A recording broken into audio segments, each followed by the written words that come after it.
Eu vi quando o anel de diamante escorregou da mão dela e voltou para o balcão com um barulho seco quase humilhante.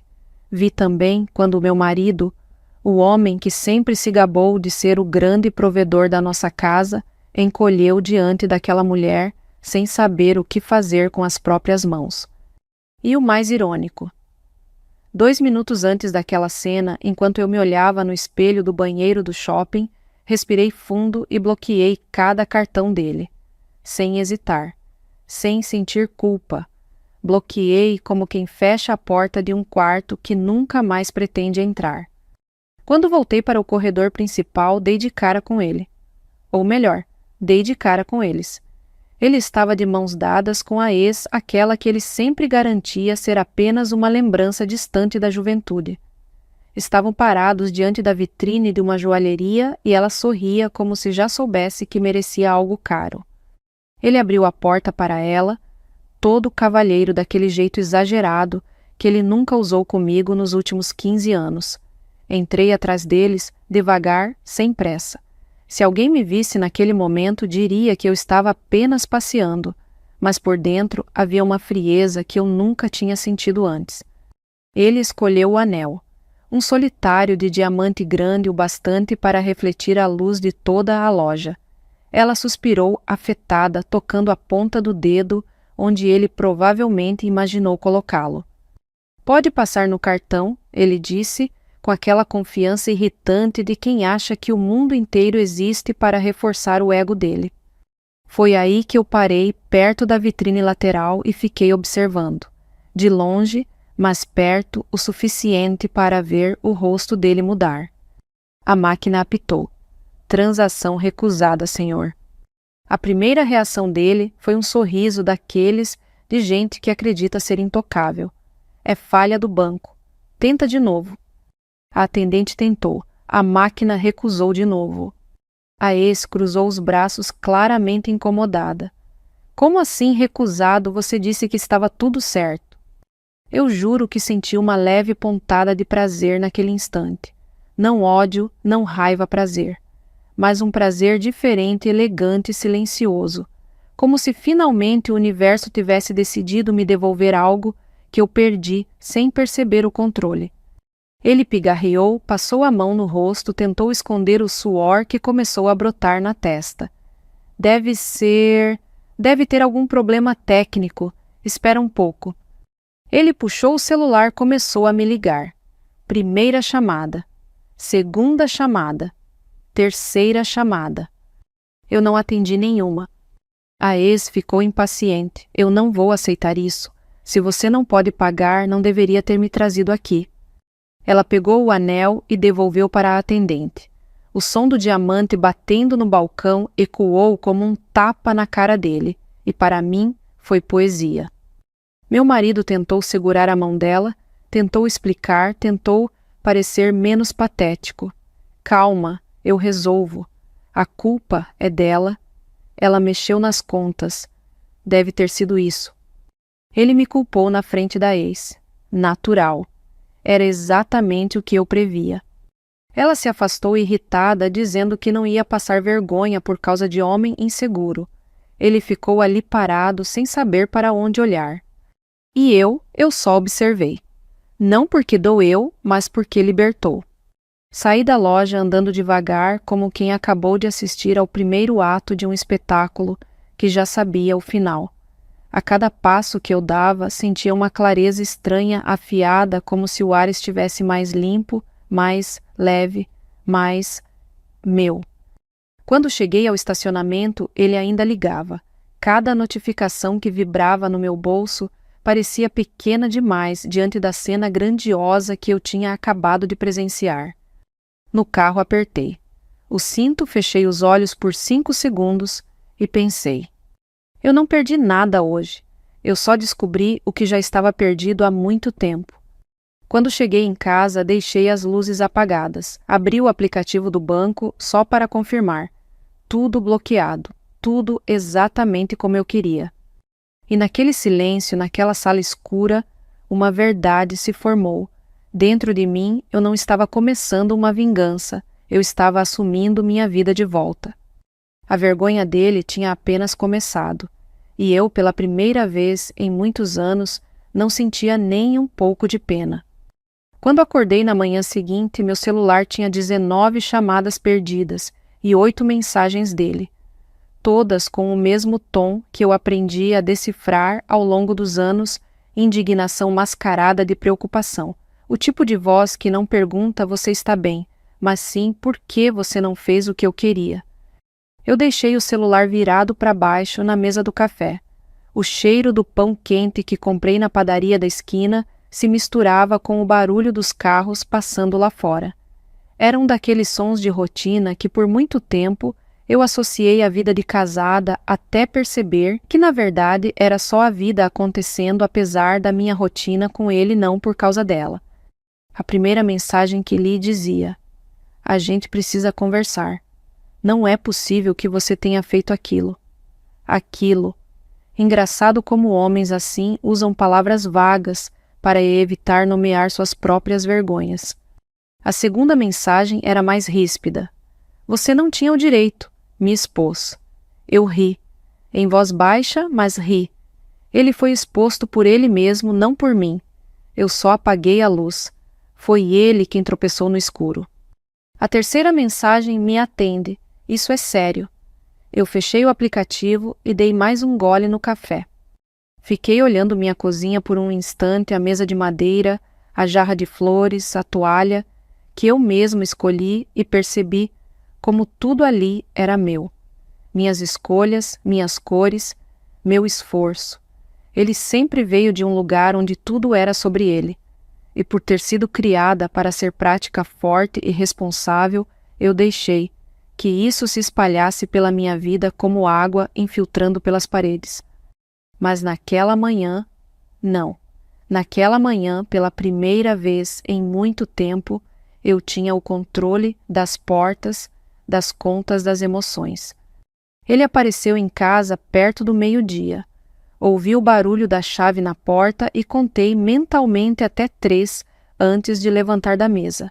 Ele entrou com o rosto tenso, segurando o celular como se fosse uma arma. "Por que você fez aquilo?" ele perguntou antes mesmo de fechar a porta. Eu não respondi. Apenas caminhei até a geladeira, peguei uma garrafa d'água e enchi meu copo com calma. "Eu passei vergonha ontem", ele dizia isso como se fosse um crime capital. Eu me encostei na pia e fiquei observando. Ele ajeitava o relógio, sempre ajeitava quando estava nervoso e caminhava de um lado para o outro, sem realmente se mover para lugar nenhum. "Você bloqueou tudo, não bloqueou." Eu coloquei o copo na pia. "Sim." Ele engoliu seco como se esperasse outra resposta, como se esperasse que eu pedisse desculpas. Por que ele insistiu? Porque era necessário. Ele riu um riso curto, incrédulo, quase arrogante. "Necessário. Você tem ideia de como me deixou na frente da..." Ele parou. Não disse da minha ex, apenas da. Como se a palavra pudesse transformá-la em algo menor do que realmente era. Eu me aproximei alguns passos, não por provocação, mas por firmeza. "Eu vi vocês." O ar saiu do peito dele como se alguém tivesse dado um soco. Ele piscou 2 vezes, tentando achar uma mentira rápida, mas a inteligência dele nunca foi rápida o bastante para lidar com a minha lucidez. "Não é o que você pensa." Sempre começam assim, com essa frase cansada, fraca, repetida por homens que acreditam que a esposa vai fazer o trabalho pesado de acreditar. Eu pensei várias coisas ao longo desses meses, respondi. E ontem só confirmei. Ele passou a mão no rosto. Sentou-se no sofá como quem afunda. Eu estava confundido. Confundido. A palavra saiu da minha boca de forma limpa, sem raiva, sem grito, mas com uma precisão que o cortou mais do que um escândalo jamais cortaria. Ela apareceu. Disse que queria conversar. Eu só fui educado. Eu levantei uma sobrancelha, e educação agora envolve comprar anel de diamante. O silêncio dele respondeu melhor do que qualquer desculpa. Ele olhou para a janela como se existisse ali uma saída que não existia mais. Algo dentro dele mudou naquele instante, e algo dentro de mim também. Enquanto ele falava, eu não sentia mais o peso que carreguei por anos. Eu só enxergava fatos, e fatos não discutem. Voltei à cozinha e comecei a arrumar algumas coisas, não por nervosismo, mas porque organizar objetos sempre me ajudou a organizar pensamentos. Olha, eu fiz besteira. Eu admito, ele disse. Mas bloquear meus cartões. Isso foi cruel. Cruel. Ele realmente disse cruel. Eu me virei devagar. Cruel é te esperar em casa enquanto você compra um anel para outra. Ele abriu a boca para responder, mas desistiu no meio do caminho. A verdade estava ali sólida demais para ele tentar atravessar. Eu não quero perder, você disse por fim. Aquilo não me atingiu como antes. Não bateu no peito, não doeu, não mexeu em nada. Foi só uma frase. Uma frase dita tarde demais. Você não perdeu ontem, eu respondi. Você foi perdendo aos poucos. Cada mentira, cada ausência, cada olhar vazio quando eu falava. Ele abaixou a cabeça. E naquele gesto tão pequeno, tão humano, eu percebi que a queda dele não tinha acontecido no shopping. Tinha acontecido dentro dele, no reconhecimento silencioso de que a mulher que sempre sustentou tudo emocionalmente não estava mais ali para ampará-lo. Deixei ele sentado no sofá e fui para o meu quarto. Fechei a porta com a calma de quem finalmente entende seu próprio valor. E enquanto dobrava uma blusa, percebi algo simples, porém definitivo. Eu não estava reagindo ao que ele fez. Eu estava reagindo ao que eu merecia. No corredor ouvi o som do celular dele vibrando. Talvez fosse a ex cobrando explicações. Talvez fosse o banco confirmando que os cartões continuavam bloqueados. Talvez fosse só o eco de um mundo que estava desabando devagar. Mas não era problema meu. Não mais. Ele passou os dias seguintes andando pela casa como um homem que perdeu o chão, mas ainda tenta fingir que sabe onde pisa. Você reconhece, esse tipo fala mais alto do que precisa, fecha portas com força desnecessária, suspira de um jeito teatral. São gestos calculados para chamar atenção, para arrancar reação. E eu não dava nenhuma. Minha arma era o silêncio, e sinceramente eu nunca imaginei que ele teria tanto impacto. Na segunda-feira, quando acordei, encontrei ele sentado na mesa da cozinha segurando uma xícara de café fria. Parecia que tinha passado a noite ali. Tinha olheiras, a barba por fazer, a camisa amassada. Podemos conversar? Ele perguntou com uma voz mais baixa do que o normal. Eu servi meu café, coloquei 2 torradas no prato e sentei do outro lado da mesa. Pode falar. Ele respirou fundo. Eu admito que errei. Mas você me ignorar assim, isso está acabando comigo. Eu dei um gole no café sem pressa. O silêncio só revela o que já estava quebrado. Ele não esperava essa resposta. Vi nos olhos dele. Era como se eu tivesse colocado um espelho na frente dele e ele finalmente enxergasse o homem que se tornou. Tentou retomar o controle da conversa. Você não entende, ela apareceu do nada, trouxe lembranças. Mexeu comigo. Eu sorri, mas foi um sorriso pequeno, quase invisível. Lembranças não compram anéis de diamante. Ele desviou o olhar. O silêncio dele disse tudo. Passei o resto daquele dia trabalhando no meu escritório em casa. Enquanto revisava contratos e respondia e-mails, ouvia o som dele andando de um lado para o outro no corredor. Abria a geladeira, fechava, subia a escada, descia. Homens assim não lidam bem com a perda de controle. Para ele não era só sobre o anel, era sobre perceber que o eixo da vida dele, aquilo que ele achava imutável, não girava mais em torno dele. No final da tarde, recebi uma mensagem de uma amiga do Pilates. Vamos amanhã, aula nova, professor novo.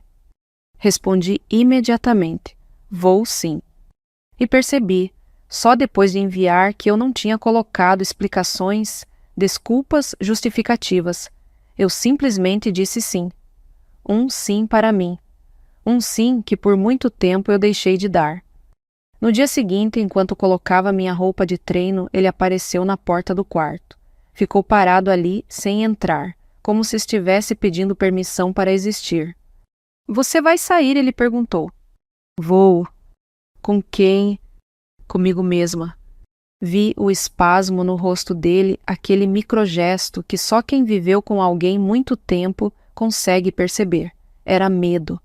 Não de eu sair, mas de eu começar a existir sem ele. Quando voltei do Pilates, encontrei a casa num silêncio diferente. Um silêncio pesado, não o meu, o dele. O silêncio de quem está começando a entender a própria insignificância. Ele estava sentado no sofá, olhando para o nada. Entrou na minha frente quando fui passar. Eu estou perdendo você? Não estou. Eu poderia ter dito muitas coisas, poderia ter explicado, poderia ter gritado, poderia ter exposto todas as feridas, mas escolhi o que sempre faltou na nossa relação clareza. Você perdeu o que não cuidou. Vi a frase atravessar ele como uma flecha. O ombro dele caiu. O rosto amoleceu. Ele parecia menor. E não por vingança, mas pela realidade finalmente prevalecendo. Nos dias seguintes, comecei a ocupar minha vida com o que realmente importava.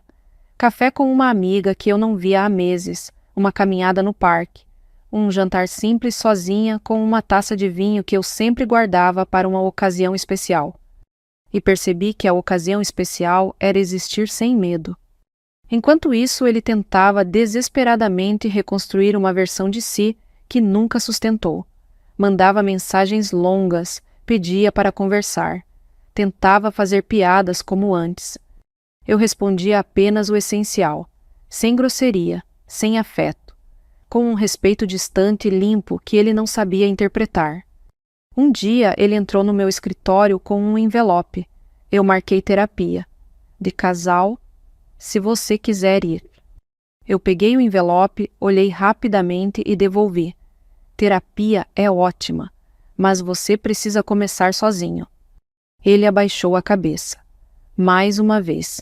Era incrível como o corpo dele começou a falar o que a boca nunca disse. Ele sabia que estava colhendo o que plantou.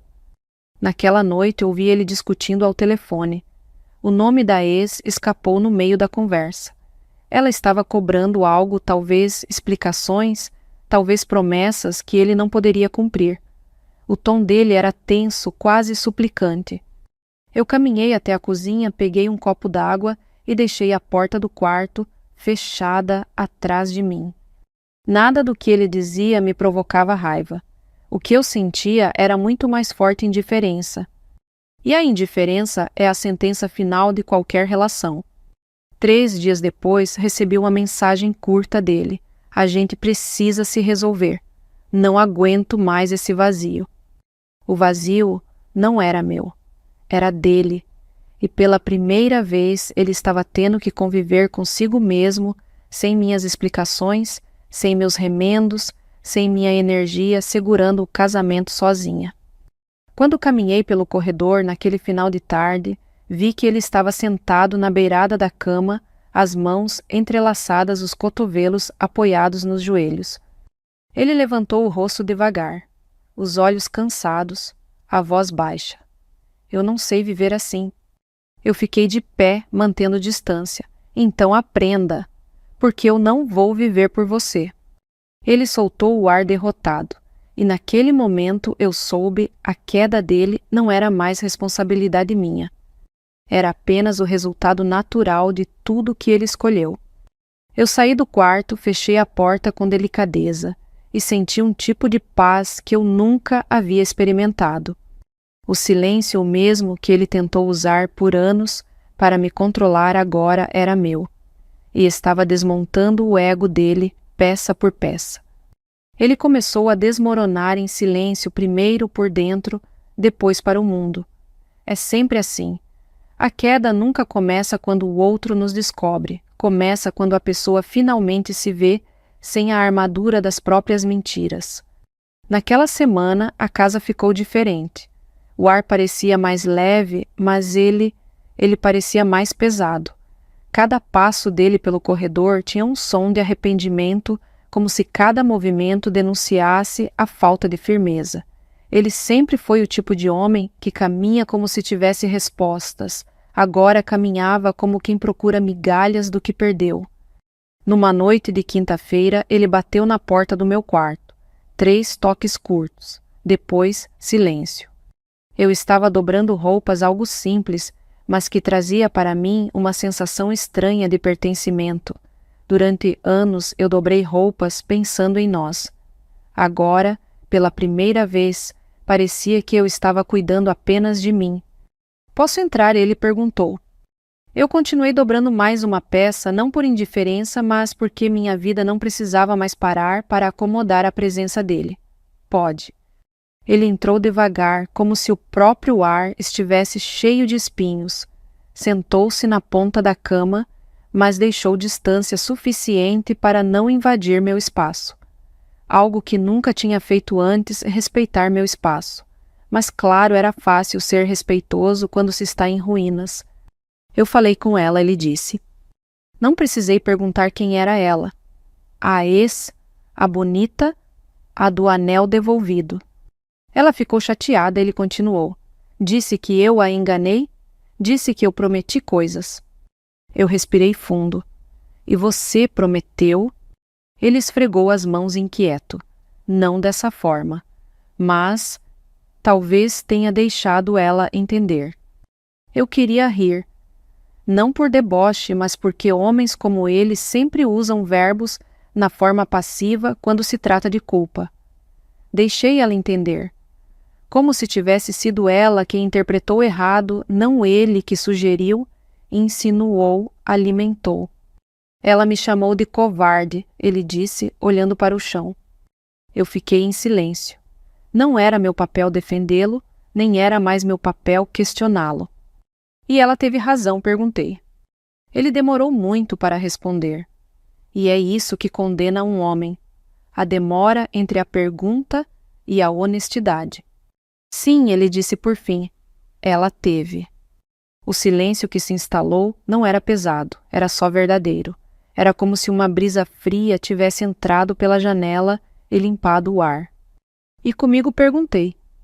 Comigo você foi o quê? Ele levantou o rosto devagar, os olhos marejados, mas não por amor, por vergonha. Eu fui pior. Essa foi talvez a primeira frase genuína que ouvi dele em muitos anos. Ele respirou fundo. Eu não queria te machucar. As coisas foram acontecendo. Pronto. Lá vinha a tentativa de suavizar a intenção com o discurso do acidente. Coisas não acontecem sozinhas, eu disse. Você fez acontecer. Ele fechou os olhos como se minhas palavras fossem luz demais para os olhos dele. Eu sei. Eu estraguei tudo. Eu perdi você. Eu sei. Continuei dobrando minha roupa calma. Não foi ontem que você perdeu. Foi um processo. E você sempre soube disso. Ele segurou o próprio joelho com força, como quem tenta se sustentar mesmo sentado. Eu quero tentar arrumar, quero consertar, quero voltar a ser o homem que você admirava. Eu parei o movimento. Olhei para ele. Não com raiva, com clareza. Eu não admiro quem você foi, eu só me acostumei com você. Essa frase cortou qualquer esperança infantil que ainda morava nele. Ele respirou, como quem leva uma facada emocional silenciosa, profunda, certeira. Ele então fez o movimento que eu nunca imaginei que veria, ajoelhou no chão. Um homem que construiu a vida inteira em cima do próprio orgulho, estava ali de joelhos pedindo um tipo de perdão que nem ele sabia nomear. Por favor, ele disse com a voz embargada, eu te imploro, eu não quero te perder. Eu o observei por alguns segundos, não por prazer, não por vingança, mas porque aquele momento representava o fim de algo que deveria ter acabado muito antes. Levanta, eu disse, a gente não resolve nada assim.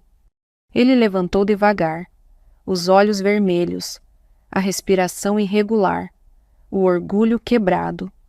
Eu sentei na beirada da cama e falei com a firmeza que deveria ter usado anos atrás. Você precisa ir.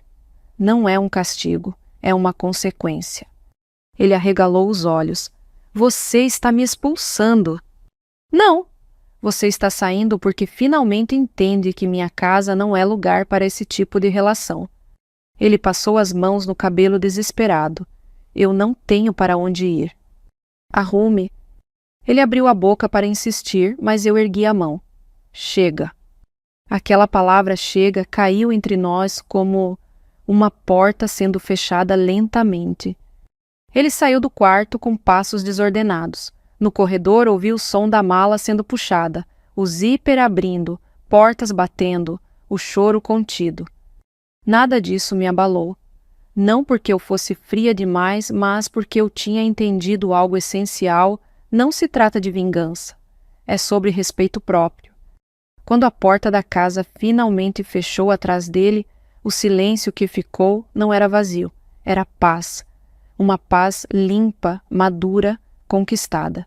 Uma paz que ele nunca me deu, mas que ironicamente só encontrei depois que ele foi embora. Eu me sentei no sofá, deixei a cabeça encostar no encosto e respirei fundo. A queda dele tinha terminado e a minha ascensão tinha começado. No dia seguinte à partida dele, acordei com uma sensação que eu não reconhecia mais leveza. Uma leveza quase infantil daquelas que a gente só sente quando aprende que não precisa carregar o que não é nosso.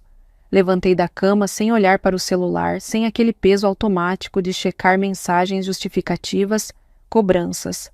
A casa estava silenciosa, mas era um silêncio vivo, respirável, e pela primeira vez em muitos anos, ele pertencia a mim.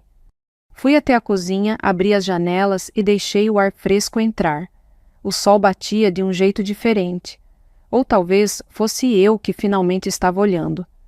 Coloquei uma música baixa, preparei meu café e me sentei exatamente no mesmo lugar onde dias antes eu tinha lido as mensagens dele implorando por atenção. Ali naquela mesma mesa eu percebi que a minha vida cabia perfeitamente dentro de mim, e não ao redor dele. Enquanto passava manteiga no pão, ouvi meu celular vibrar no quarto. 1, 2, 3 vezes. Eu sabia de quem era. E por instinto, em vez de levantar, respirei fundo e deixei tocar. Quando finalizei meu café, fui até o quarto, peguei o celular e abri as notificações. 3 mensagens dele. A primeira curta, a gente pode conversar. A segunda mais longa, eu não dormi. Eu preciso falar com você. Eu estou arrependido. A terceira era quase um lamento.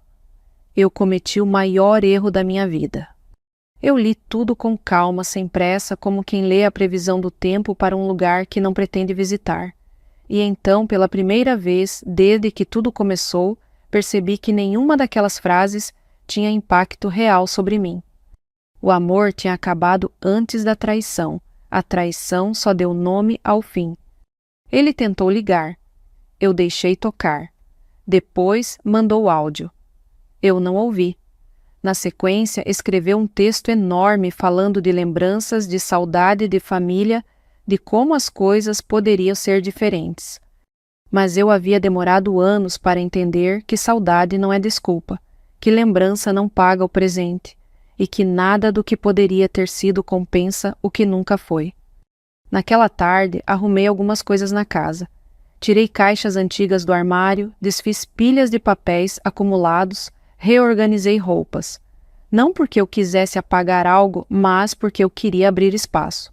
Espaço físico, espaço emocional, espaço para mim. Entre uma gaveta e outra encontrei cartões de aniversário que ele me deu anos atrás. Mensagens bonitas, promessas de cuidado, dedicatórias que soavam doces, mas que nunca ganharam corpo na vida real. Segurei um deles por alguns segundos e, sem tristeza, coloquei no saco de lixo. A campainha tocou no fim da tarde. Eu sabia antes mesmo de me levantar da cama. Abri a porta e ele estava lá. Cabelos bagunçados, rosto cansado, camiseta amarrotada, um contraste perfeito com o homem que dias antes caminhava pelo shopping como se fosse dono do mundo. Seus olhos procuravam os meus como quem procura chão.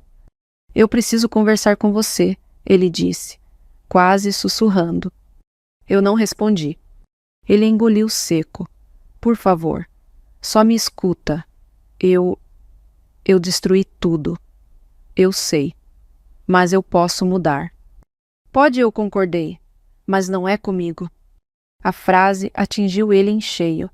Vi seu peito afundar, sua postura diminuir, seu orgulho se desmanchar como uma roupa molhada. Você vai me abandonar? Ele perguntou com a voz quebrada. Eu só estou indo embora do que já estava vazio. Ele apertou a testa, os olhos marejados. Eu te amo. Eu respirei fundo. Você ama a versão de mim que te servia, a versão que te esperava acordar, que te justificava, que te explicava para o mundo. Essa versão eu deixei ir. Ele passou as mãos no rosto nervoso. Eu não vou conseguir viver assim. Então aprenda, respondi, porque eu aprendi a viver sem aquilo que eu imaginava que precisava de você. Ele ficou parado ali no batente da porta como se esperasse que eu mudasse de ideia. Mas eu não mudo mais por pena. Pena é a jaula onde muitas mulheres passam a vida. Fechei a porta com delicadeza, sem drama, sem pressa, com dignidade. Depois disso, sentei no sofá e deixei a casa inteira respirar comigo. E pela primeira vez senti um orgulho profundo, um orgulho silencioso, feminino, maduro, por ter escolhido a mim mesma. Nos dias que se seguiram, voltei ao Pilates, marquei um jantar com amigas, caminhei mais, ri, mas dormi. Meu mundo não diminuiu sem ele, meu mundo expandiu. Uma noite, no meio de um filme, meu celular vibrou. Era uma mensagem dele: você venceu. Eu desisto. Eu li, sorri de leve e apaguei a conversa inteira, porque vitória não era sobre ele perder, era sobre eu voltar a existir para mim. E é aqui que eu termino minha história, não com dor, não com vingança pura, mas com consciência, com respeito próprio, com a certeza tranquila de que a vida não devolve o que tiram da gente.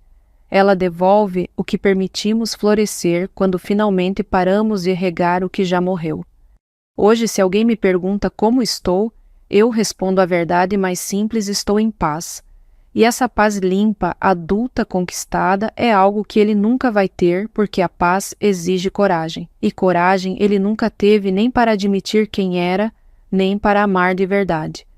A você que está ouvindo minha história, obrigada por ficar comigo até aqui. Se essa narrativa te tocou de alguma forma, deixe seu comentário, compartilhe com alguém que talvez precise ouvir isso hoje, ou se inscreva no canal para acompanhar outras histórias de força, justiça e renascimento. E como sempre digo aos meus ouvintes em Portugal e na Europa, comentem de que cidade vocês estão ouvindo. É sempre uma alegria saber até onde nossas histórias chegam. Obrigada pela companhia, obrigada por ouvir, obrigada por existir junto comigo nesta caminhada.